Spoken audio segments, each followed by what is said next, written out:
सास बहू का लिव इन रिलेशन। नेहा खुली विचारों वाली लड़की थी। अरे नेहा, क्या दिन में सोती है? ससुराल में ऐसा नहीं चलेगा, वहां तो काम करना पड़ेगा। काम जितना काम होगा कर लूंगी माँ, पर अगर कोई ये कहे कि सारा आराम छोड़कर सिर्फ काम ही करना है तो ना भी ना, मुझे नहीं करनी शादी। अरे कैसी बात कर रही हो? अच्छा चलो जाकर नहा लो, मैं नाश्ता लगा देती हूँ, फिर तुम्हें कॉलेज भी तो जाना है। नेहा कॉलेज के लिए निकल जाती है। वो सोचने लगती है कि ससुराल में वो कैसे मैनेज करेगी। क्या हुआ नेहा, परेशान लग रही हो? अरे यार, तू तो मुझे जानती है ना, मुझे अपनी लाइफ बिल्कुल परफेक्ट चाहिए, लेकिन लग नहीं रहा लोग मानेंगे। यार कहीं मेरी शादी ऐसे घर ना हो जाए जहां मेरी जिंदगी ही नरक हो जाए।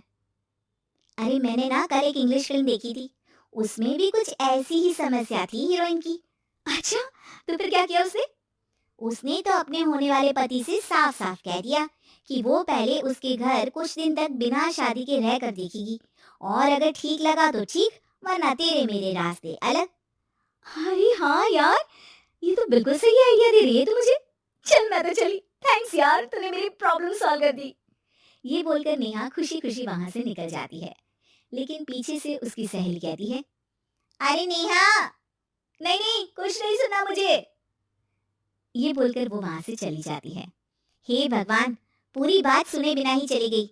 अरे वो तो विदेशी फिल्म थी, वहां सब चलता है, लेकिन ये तो भारत है, सभ्यता और संस्कारों वाला देश, जहाँ शादी से पहले लड़की को ससुराल में नहीं रखा जाता। खैर, नेहा मस्त होकर घर आती है। नेहा, कल तुझे लड़के वाले देखने आने वाले हैं, और हाँ, इस बार कोई बहाना नहीं चलेगा। हाँ हाँ, आने दो आने दो, मैं तैयार हूँ शादी के लिए। अगले दिन लड़के वाले आते हैं, जहाँ लड़का कहता है, मुझे अकेले में लड़की से कुछ पूछना है। हाँ हाँ, क्यों नहीं बेटा, जाओ नेहा, घर तो दिखा दो इन्हें। नेहा भी खुश हो जाती है कि उसे मौका मिल गया है लड़के से अपनी शर्त रखने का। देखो, मुझे ना शादी से बहुत डर लगता है, पता नहीं कैसी लड़की आए, तालमेल बना पाए कि नहीं मेरे परिवार से। मैंने कई घरों में रोज का क्लेश होते देखा है। तुमने तो मेरे दिल की बात कर दी। मैं भी यही सोच रही थी कि भाई सास तो अच्छी होनी चाहिए, पति सपोर्ट करे ना करे, रहना तो पूरे दिन सास के साथ है। लेकिन मेरे पास ना इसके लिए एक बहुत अच्छा आइडिया है। अच्छा, कैसा आइडिया? क्यों ना शादी के पहले मैं कुछ दिनों तक तुम्हारे घर आकर रह लूं, तुम लोग मुझे समझ लेना, मैं तुम लोगों को समझ लूंगी, ठीक लगा तो शादी, वरना टाटा बाय बाय। क्यों? लड़के को नेहा की बात में दम लगता है। वो घर के सभी लोगों के सामने नेहा की बात रखता है। अरे पागल हो गई है क्या? ये कैसी शर्त है?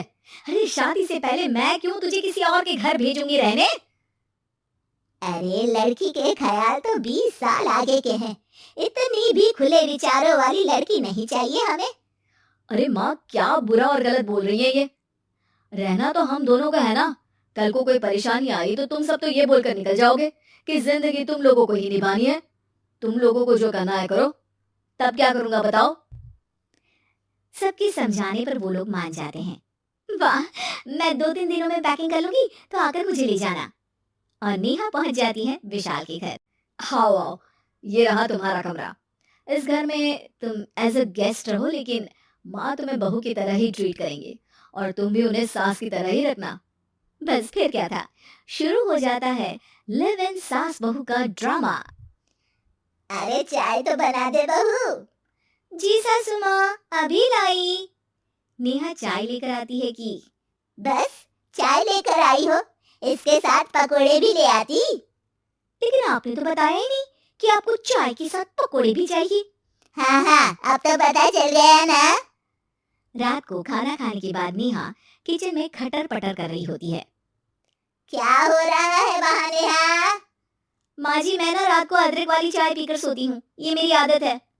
अच्छा, तो जरा मेरे लिए भी बना देना।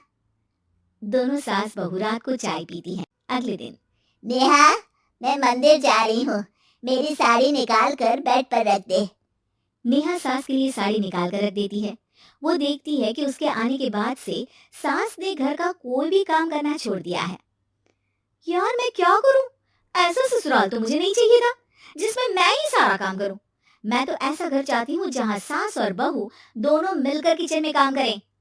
हे भगवान, रात को चाय पी ली, पेट में गैस बन गई, अब तो चला भी नहीं जा रहा है। मुझे तो ऐसी बहू चाहिए जो हेल्थ के प्रति कॉन्शियस हो, क्योंकि वो ठीक रहेगी तभी तो मैं ठीक रहूंगी।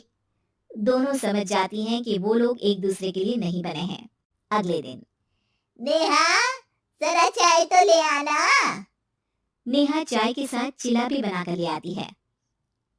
सास खा पीकर सो जाती है। अगली सुबह, तेरी बुआ सास आ रही है, उसे मैंने तेरे बारे में बताया है। तभी वहां गंवार से एक महिला आ जाती है। चलो यहाँ से निकलो, कुछ नहीं है खाने के लिए, जाओ। ए नेहा, तमीज से बात करो, ये मेरी ननद यानी आशीष की बुआ है। हाय रे दरिया, इतनी आकड़ वाली लड़की, अरे यही है ना जो शादी से पहले ही आकर बस गई है यहाँ पर। बस नहीं गई हूँ, बसना है या नहीं ये डिसाइड करने आई थी, लेकिन इन लोगों के रिश्तेदार इतने गंवार हैं, तो मैं तो ना कर रही इस घर में शादी। अरे भाभी, अरे क्या कमी थी हमारे आशीष में जो आपने ऐसी लड़की की शर्तों को मान लिया? अरे वो तो आशीष के कहने पर मैं झुक गई, वरना ऐसी लड़की को तो मैं घर में घुसने भी ना दूं। ए हेलो, ऐसी लड़की कैसी लड़की? हाँ, बिना समझे बुझे शादी कर लूं? अब तो समझ गई ना कि हम लोग गांव के हैं। भाभी को खाट पर सोना और रिश्तेदारों का गांव से आना जाना तो लगा ही रहना है इस घर में। हाँ हाँ, मैं तो किसी मॉडर्न घर में शादी करूंगी। ये बोलकर नेहा वहां से चली जाती है। अपने घर में आकर नेहा कहती है, ना माँ ना, लिव इन में रहकर देख लिया, ये गांव के लोगों का कोई भरोसा नहीं है। खैर, नेहा की शादी एक मॉडर्न घर में हो जाती है, जहां सास कहती है, हे नेहा, मैं टेनिस खेलने जा रही हूँ, आओ तो जूस बनाकर रखना, और हाँ, वॉलनट्स और ओट्स भी बना लेना। जी माँ। माँ मॉम बोलो डार्लिंग, माँ इज ओल्ड फैशन। बेचारी नेहा सर पर हाथ रख लेती है। हे भगवान, ये सास तो सास ही होती है, गांव की हो या शहर की।